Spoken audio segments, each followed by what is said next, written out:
الثروة، القوة، الشهرة، جولدي روجر ملك القراصنة، الرجل الذي حصل على كل شيء في العالم، ترك بعد موته الكنز الأعظم الون بيس، وآخر كلماته كانت: كنزي إن كنتم تريدونه فهو لكم، ابحثوا عنه فلقد تركته في ذلك المكان. لتبدأ رحلة جيل جديد من القراصنة للبحث عن كنز الون بيس. في صباح يوم مشرق وجميل، سفينة ركاب في البحر على ناس بترقص وفرحانة. 2 من عمال السفينة بيلاقوا برميل عايم في المية بيرفعوه للسفينة، وبعدها بتظهر سفينة قراصنة بتهجم على السفينة، والناس بتبدأ تجري. وسفينة القراصنة دي الخاصة بالقبطانة الأجمل في العالم الفيدا ساما، وبينزل كل القراصنة للسفينة التانية وبيبدأوا يسرقوا منها كل حاجة. وبنشوف واحد من الطاقم اسمه كوبي وهو شكله كيوت كده وخايف، بس الفيدا بتشوطه برجلها وبترميه للسفينة التانية. اثناء الوقت ده بنشوف ان في بنت اتسللت هي لسفينة القراصنة، وبينزل كوبي للمطبخ وبيلاقي برميل، وبعدها بيجي وراه ناس تانية من الطاقم وبيقولوا له هات البرميل ده يمكن فيه اكل. قبل ما يفتحوا البرميل بيطلع منه فجأة شخص غريب، بيحاول الاتنين القراصنة يضربوه بس السيف بتاعهم بيتكسر. بيقفوا هما الاتنين خايفين منه وبيسألوه انت مين، وهو بيقول لهم ان اسمه مونكي دي لوفي. بيروح لوفي يدور على اكل ومعاه كوبي، وبيسأله كوبي هو ليه موجود في البحر. فلوفي بيقول له ان هو قرصان وان هو هيبقى ملك القراصنة وهيلاقي كنز الون بيس. فبيقول له كوبي انه مستحيل يبقى هو الملك الجديد، بس لوفي بيقوله ان سواء هيقدر او لا، بس هو يعمل كده بناء على رغبته ومستعد يموت في سبيل ده. ووقتها كوبي بيبصله وبيستلهم منه الشجاعة، وبيقول له ان حلمه ان هو يبقى شغال في البحرية ويحارب الشر، بس خوفه من الفيدا هو اللي موقفه. بس بيقول ان هو تجاوز الخوف ده وهيحقق حلمه. وقتها بتنزل الفيدا عليهم من فوق وبتهجم على لوفي، بس بسرعة لوفي بياخد كوبي وبيطلع لفوق وبيضرب لوفي القراصنة اللي فوق، وبيجري وبيمسك العمود وبيمط ايده وبيضرب بيه كل القراصنة. بيسألوا كوبي انت عملت كده ازاي؟ بيقول له لوفي انا اكلت فاكهة شيطان وانه بقى راجل مطاطي. بتطلع الفيدا وقبل ما تضرب كوبي بيوقفها لوفي، وبيستخدم لوفي قوة فاكهة الشيطان وبيضرب الفيدا وبيطيرها بعيد. وبعدها بياخد لوفي وكوبي قارب صغير وبينزلوا في الميه، وبنشوف البنت اللي اتسللت لسفينه القراصنه وهي معاها الحاجات اللي سرقتها من السفينه وماشيه بيها وشكلها قرصانه هي كمان. بعد ما مشوا في البحر بيكلموا كوبي وبيقول له انت لو عاوز تبقى ملك القراصنه فانت محتاج طاقم قراصنه قوي. بيسالوا لوفي عن مين زورو اللي كانت الفيدا بتتكلم عنه، فبيقول له ان هو سائق كنوز معروف بقوته الرهيبه وهو محجوز دلوقتي في مقر البحريه. فلوفي بيقرر بعدها ان هو هيضمه للطاقم بتاعه وبيروح للمدينة اللي موجود فيها مقر البحرية. بيروح على السجن وبيبص من على السور وبيلاقي زورو وهو مصلوب على الخشبة. بيشوفهم زورو بيقول لهم امشوا من هنا علشان عاملين ليه ازعاج. وبعدها بيقعد لوفي وكوبي مع البنت الصغيرة اللي كانت واقفة مع زورو وبتقول لهم ان هو اتسجن علشان كان بيدافع عنها هي وامها، بعد ما هيلمبو ابن قائد البحرية اقتحم المحل بتاعهم وزورو هجم عليه. وبعدها هيلمبو هدده ان هو هيأذيها هي وامها، فهو اتحبس مكانهم علشان ما يأذهمش. بيخش لوفي المحل بتاعهم وبيلاقي هيلمبو هو قاعد وهو بيقول ان هو هيعدم زورو بكره. بيتضايق لوفي وبيضرب هيلمبو في وشه وبيطبقه له، فبيقول له ازاي انت تضربني انا ابن النقيب مورجان. بيقول له لوفي تبا لك انت وابوك. وبعدها بيروح لوفي لزورو بيقول له انه عايز يضمه للطاقم بتاعه، فبيقول له زورو ان هو بيكره القراصنة، بس لوفي بيقول له انا قررت ضمك خلاص. بيقتحم لوفي مقر البحرية علشان يدور على سيوف زورو وياخده معاه برضه. وبنشوف البنت مرة تانية وهي بتتسلل للمقر وبتسرق الخريطة وبتهرب. اخيرا بيلاقي لوفي السيوف وبيشوف من الشباك جنود البحرية مصوبين البنادق ناحية زورو وكوبي، وقبل ما يضربوا بيظهر لوفي وبيرد كل الطلقات بجسمه المطاطي. بيفك لوفي زورو وبياخد سيوف التلاتة وبيهزموا كل جنود البحرية ومورجان القائد بتاعهم. وبينضم زورو لطاقم لوفي وبتبدأ رحلتهم وبيسيبوا كوبي وراهم بعد ما البحرية قرروا ضمه. وبعدها بنشوف ماضي لوفي وإن كان في مجموعة قراصنة والقبطان بتاعهم اسمه شانكس وهم في قرية لوفي، ولوفي صديق ليهم. وأثناء ما هم قاعدين بيلاقي لوفي صندوق فيه فاكهة وبياكلها. وبعدها شانكس بيقول له بتعمل ايه؟ يخرب بيت أهلك دي فاكهة شيطان يلا. وبيكتسب بعدها لوفي قوة المطاط. بعدها بيجي قطاع الطرق للقرية بتاعته، بس لوفي بيقف في وشهم، بس بما إن هو عيل صغير فبيفتروا عليه. بيحضر شانكس وبيهرب الشخص التاني وهو معاه لوفي وبيرميه في البحر. لوفي مش بيقدر يعوم علشان هو أكل فاكهة شيطان، وبيظهر وحش بحر كبير جدا وبيهجم على لوفي، بس شانكس بيظهر وبينقذه في آخر لحظة، وبيعيط لوفي بعد ما بص ولقى دراع شانكس اتاكل، بس شانكس بيقول له فداك 1000 دراع. وقبل ما يمشي شانكس والطاقم بتاعه بيدي لوفي قبعة القش بتاعته، وبيقول له إنها أمانة معاك، لما تبقى قرصان عظيم هاخدها منك. وبنرجع تاني للوفي وزورو، ولوفي بيحس بالجوع وبيشوف طائر في السماء وبيمد ايده علشان يمسكه، بس الطائر هو اللي بيمسك لوفي من دماغه وبيطير بيه، وزورو بيجري وراه بسرعة. وبيقع لوفي في قرية بعيدة، وبيلاقي البنت اللي كان شافها قبل كده وهي بتهرب من القراصنة، وبيقف في وسطهم وبيهجموا عليه وبيضربهم كلهم. بتقوله البنت دي ان اسمها نامي، ولوفي بيقولها ان هو جعان، وبتقوله ان هي عارفة مكان ياكلوا فيه وبيروح معاها. بيسألها لوفي هي ليه القرية فاضية كده، بتقوله ان كل الناس اللي في القرية دي هربوا من القرصان باجي، كمان هي سرقت خريطة الجراند لاين منه، وعلشان كده القراصنة بيطاردوها. وبيعرف لوفي ان هي ملاحة، وبيطلب منها ان هي تنضم للطاقم بتاعه. بترفض في الاول، بس بعدها بتفكر نامي في استغلاله، وبتقوله ان هي هتوافق بشرط واحد، ان هو يجي معاها عند القرصان باجي. فعلا بيروح معاها عند القرصان باجي، وبتقف نامي وبتسلم لوفي ليه، وبتقوله ان ده الشخص اللي سرق الخريطة بتاعتك. تطلب من باجي ان هي تنضم للطاقم بتاعه، بيحبسوا لوفي وبيطلبوا من نامي ان هي تولع المدفع في وشه، بس بترفض نامي، وبياخد قرصان منها الكبريت وبيولع هو المدفع. بس بتهجم عليه نامي وبتطفي الولعة بسرعة. بيهجم القراصنة على نامي، بس زورو بيحضر وبيوقفه. بيهجم زورو على باجي، بس بتظهر قوة فكة الشيطان بتاعت باجي، وإن قوته بتعمل على تجميع قطع جسمه بعد ما بتتفكك. وبيهجم على زورو من ظهره وبيطعنه، بس بياخد زورو نامي وبيلف ورا المدفع، وبتولع نامي المدفع وبتضرب بيه باجي والقراصنة. وبعدها زورو بياخد لوفي وبيمشوا شوية، وبيقابله واحد بيقول ان هو العمدة بتاع القرية دي، وبيلاحظ جرح زورو وبياخده علشان يريحه. بعدها بيظهر عضو تاني من قراصنة باجي واسمه موجي، ومع الاسد بتاعه، وبيهجم على لوفي وبيكسر القفص اللي حواليه. بيهجم موجي تاني على لوفي، بس لوفي بيهزمه هو والاسد بتاعه. بيصحى زورو بعدها، وبيقول العمدة ان باجي عاوز يدمر القرية وان هو هيروح يوقفه. وبيروح العمدة عند باجي، وبيضحك عليه باجي ان هو جاي يوقفه لوحده بس، وبيهجم عليه. بس بيظهر لوفي وزورو ونامي وبيبدأ القتال. يهجم واحد من أتباع باجي على زورو، وبيلاحظ إصابة زورو وبيستهدفها، وبيقع زورو على الأرض، بس زورو بعزيمة قوية وإرادة عالية بيقدر في النهاية يفوز. بيقف لوفي علشان يواجه باجي، وبتظهر قوة كل واحد فيهم وفكة الشيطان بتاعتهم. لوفي بيهجم على باجي هجمات ورا بعض، وباجي بيفكك جسمه وبيتفادى كل الهجمات.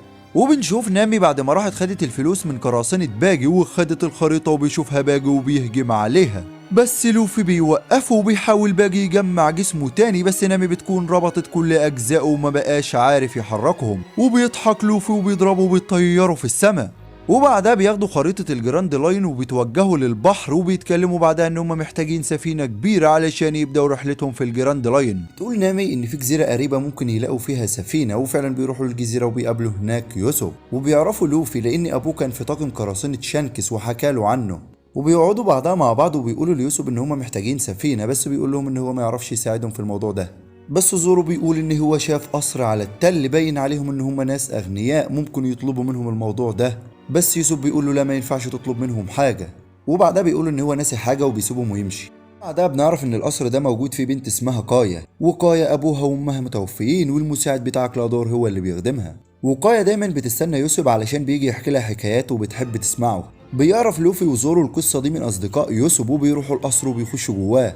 لكن بعدها بيحضر كلهادور وبيقول لهم يمشوا من القصر وما يجوش هنا تاني. بيروح يوسف يقعد في مكان بعيد وهو زعلان. وبعدها لوفي بيروح له وبيشوفوا هما الاتنين كلهادور من بعيد وهو مع شخص تاني، وبيقول له ان خطة اغتيال الآنسة كايا جاهزة، وان السفينة بتاعته موجودة من بدري. بعدها كليهادور وخصوصا التاني اللي معاه بيلاحظوا وجود لوفي ويوسف. بيطلع الشخص التاني أداة التنويم المغناطيسي بتاعته وبينيم بيها لوفي وبيوقعه على الأرض. بيجري بعدها يوسف علشان يحذر الناس ان في قراصنة هتهجم على القرية، بس الناس كلهم متعودين ان هو دايما بيكذب وبيحكي حكايات ما حصلتش فمحدش بيصدقه. وبعدها بيروح يوسف لكايا وبيقول لها ان كلهادور الخادم بتاعها طلع بيكذب عليها وانه عاوز ياخد فلوسها واملاكها ويقتلها.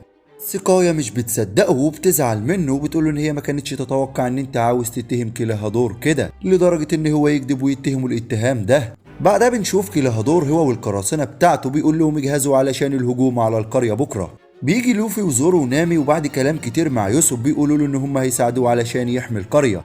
وفعلا بيحضر القراصنة وبيلاقوا لوفي وزورو ونامي ويوسف في وشهم وبتبدأ المعركة ما بينهم. في الوقت ده بيبقى كليهادور قاعد في القصر مستنيهم وبيلاحظ ان هم اتأخروا فبيروح يشوف ايه السبب.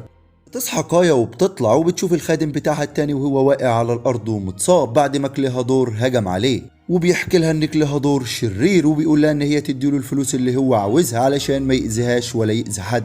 وفي الوقت ده بيحضر كليهادور وبيقف في وش لوفي وزورو وبتحضر كايا بسرعة وراه وبتقول لكليهادور ان هي هتديله كل اللي هو عاوزه بس ما يأذيهاش ولا يأذي القرية. بيضحك كليهادور وبيقول لها ان هو كده كده هيقتلها وهيدمر القرية. بيقف يوسف علشان يدافع عن كايا بس كليهادور بيهجم عليه وبسرعة لوفي بيضربه في وشه وبيوقعه على الأرض.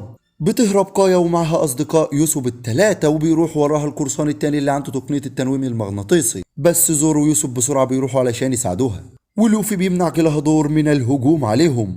وبنشوف قوة كليهادور الكبيرة وسرعته العالية واستخدامه للسيوف اللي طالعة من ايده، بس الكلام ده ملوش أي لازمة قدام لوفي. لوفي بيضربه بكل قوته وبيبدأ كليهادور يستخدم أقوى تقنية ليه وسرعته بتزداد جدا وبيهجم على لوفي هجمات سريعة ولوفي مش قادر يشوف ولا واحدة منهم. بيحاول لوفي يهجم عليه وبعد هجمات طويلة بيقدر أخيرا يمسكه وبيمط راسه لورا وبسرعة كبيرة بيضرب كليهادور وكليهادور بيغمى عليه وبينتهي القتال بانتصار لوفي. وفي الوقت نفسه زورو ويوسف كانوا قدروا ينقذوا كايا من القرصان التاني، وبعدها كايا بتقابل لوفي وزورو ونامي وبتشكرهم ان هم ساعدوها وحموها وان هي هتجهز لهم هدية كبيرة. وفعلا بيروحوا بيلاقوا سفينة كبيرة مستنياهم، اسم السفينة دي كوين جميري، وبعدها بيجهزوا علشان تبدأ رحلتهم الجديدة وبينضم ليهم يوسف. أثناء ما هم في البحر بنشوف ماضي زورو وإنه كان بيتدرب من صغره وحلمه إن هو يبقى أقوى سياف في العالم، وكان في بنت اسمها كوينة كانت بنت المعلم بتاعه وكانت أقوى منه بفارق كبير، وعلى طول زورو بيتحداها وبيخسر منها ويروح يتدرب ويتحداها تاني ويخسر تاني برضه، وكان حلم كوينة هي كمان إن هي تبقى أقوى سيافة في العالم. بس حلمها ده كان شبه مستحيل لأن طبيعي البنت جسمها بيبقى أضعف من الولد، وكده كده زورو هيوصل لنقطة وهيبقى أقوى منها. بس زورو بيرفض الكلام ده وبيقول لها إن هي تقدر توصل للي هي عاوزاه وإن هما الاتنين هيتدربوا ويحققوا حلمهم هما الاتنين. ولكن بعدها كوينة بتتعرض لحادث وبتموت، وزورو بياخد عهد على نفسه إن هو يحقق الحلم اللي هما اتفقوا عليه وإن هو هيبقى أقوى سياف في العالم. نرجع تاني للوفي والطاقم واللي بيقابلوا اتنين في البحر كانوا أصدقاء زورو زمان فبيركبوا معاهم، وبعدها بيوصلوا لسفينة هي عبارة عن مطعم في المية، وبعدها بتيجي جنبهم سفينة بحرية وبتضرب عليهم قاذيفة مدفع، ولوفي على طول بيحاول يغير اتجاهها بس بالغلط بتقع على المطعم. بيروح لوفي لصاحب المطعم وبيقول له ان هو اسف على اللي عمله وبيطلب منه صاحب المطعم تعويض، ولكن لوفي بيقول له ان هو معهوش فلوس فبيقول له يبقى هتشتغل في المطعم لحد ما تسد الدين اللي عليه.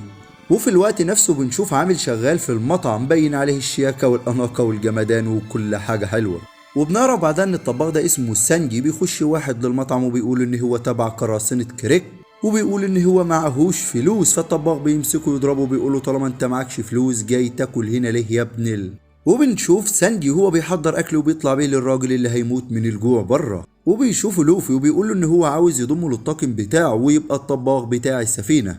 بعدها بيمشي جين الشخص اللي كان جعان وبنشوف ان هو راح لكريك زعيم طاقم القراصنة اللي هو فيه وبيحكي له على اللي حصل وبيقول له كريك ان هو هياخد المطعم ده، وفعلا بيروح كريك بسفينته الكبيرة جدا وبيخش المطعم وبيقول لهم ان هو عاوز مية او اكل او اي حاجة وهو مع الفلوس اللي هم عاوزينها، بس الطباخين كلهم والناس اللي في المطعم بيضحكوا عليه ان في شخص معروف بقوته زي كريك كده باين عليه الضعف وانه مش قادر يقف، وبيقولوا ان محدش يديله اكل او اي حاجة لانه قرصان وممكن يقتلهم في النهاية.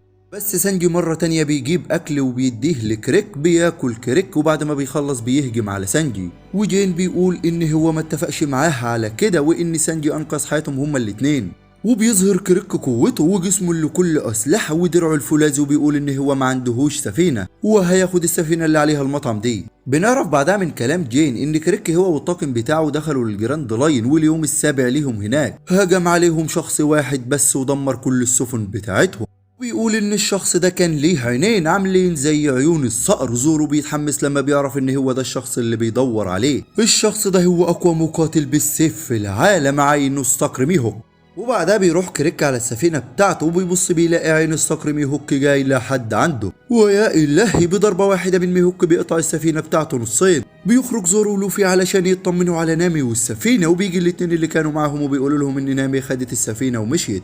وبيروح زورو لعين الصقر ميهوك وبيطلب منه إن هو يواجهه، وميهوك بيوافق وبيطلع سكينة المطبخ بتاعتهم علشان يواجهوا بيها. وبيهجم زورو على ميهوك، وميهوك بيوقف هجوم ال3 سيوف بتوعه بكل سهولة، وبعدها بيضربوا بيوقعوا على الأرض.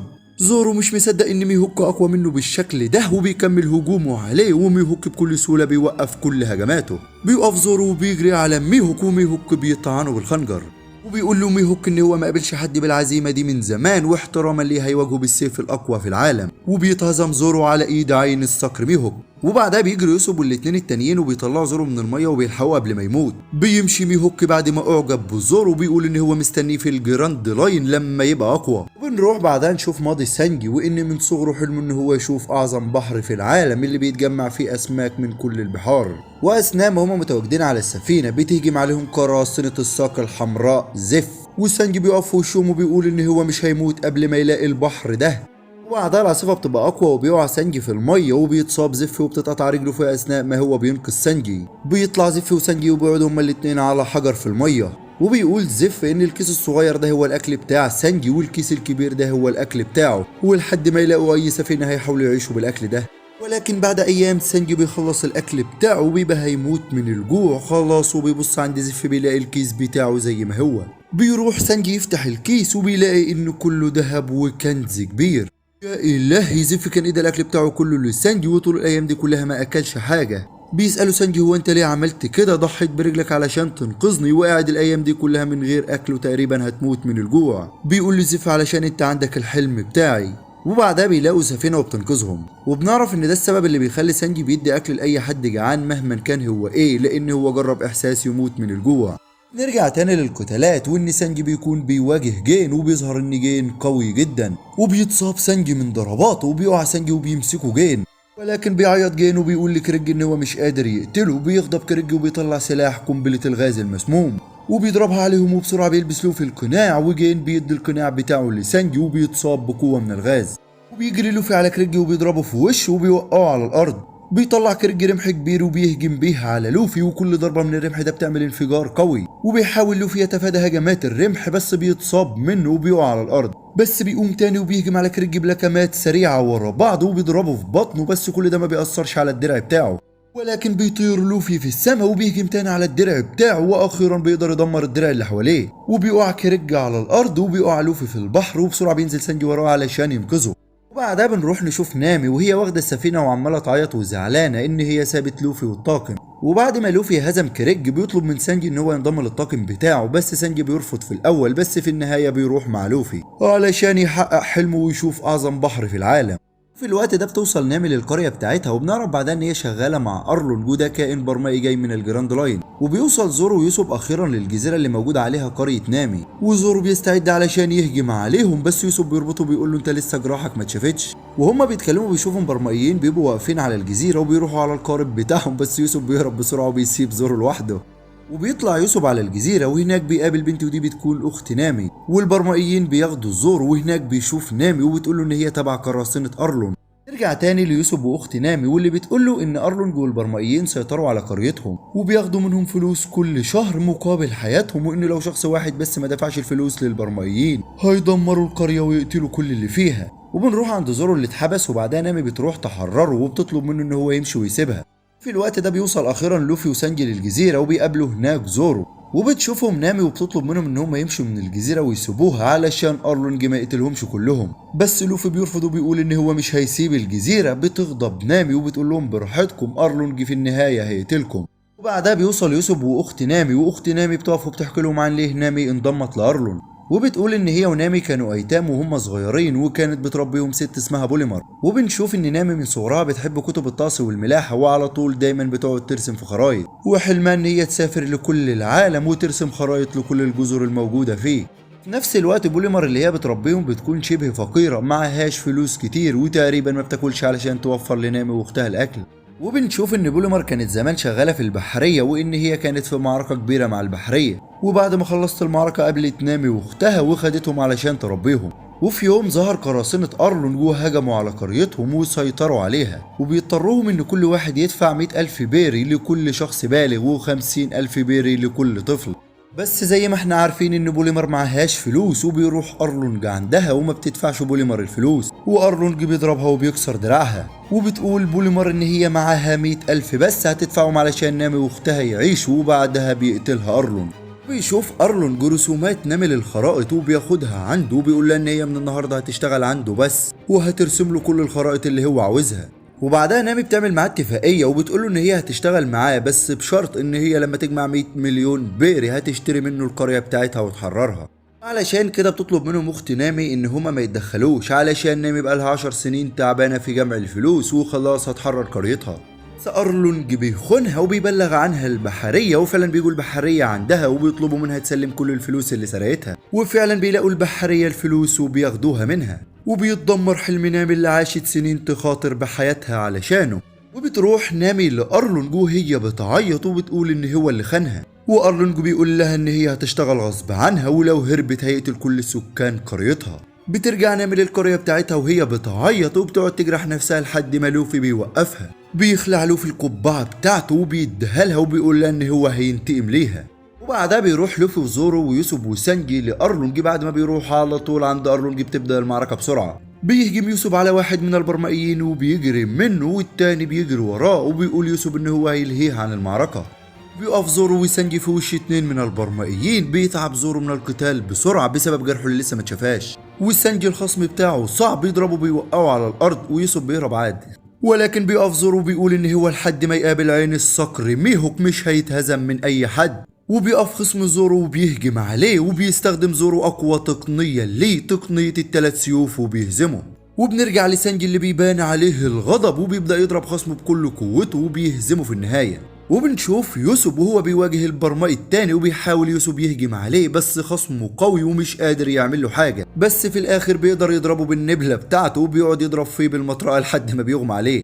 وفي الوقت ده كان لوفي اخيرا بيفوق بعد ما وقع في الميه، وبيهجم على أرلونج وبيبدأ ضرب فيه، وبيمسك لوفي سيفين وبيهجم بيهم على أرلونج، بس أرلونج بيكسرهم بسنانه. وبيهجم أرلونج على لوفي، ولوفي بيحاول يهرب من الفك بتاعه، بس بيمسك أرلونج لوفي من دراعه، ولوفي بيرفع دراعه وبينزل بيه على الأرض.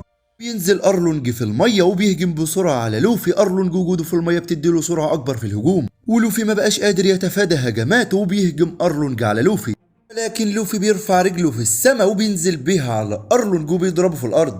بيمسك أرلونج سلاح وبيهجم بيها على لوفي، ولوفي بيفضل يهرب لحد ما بيخش جوه أوضة فوق في مكتب. بيخش لوفي للأوضة وبيلاقي إن كلها ورق وخرايط. بيخش له أرلونج وبيقول له إنه ما بقاش في مكان يهرب ليه، وبيشوف لوفي الخرايط الكتير اللي نامي رسمتها، وأرلونج بيقول له إن مش هيقدر ياخدها منه وإن هي هتعيش علشان تخدمه بس. بيغضب لوفي وبيقوم يكسر كل الأوضة وبيدمر كل الخرائط اللي نامي عملتها، ولكن بيحاول أرلونج يوقفه. بيرفع لوفي رجله لفوق وبينزل تاني على أرلونج وبينزل بيه على الأرض وبيدمر المبنى كله.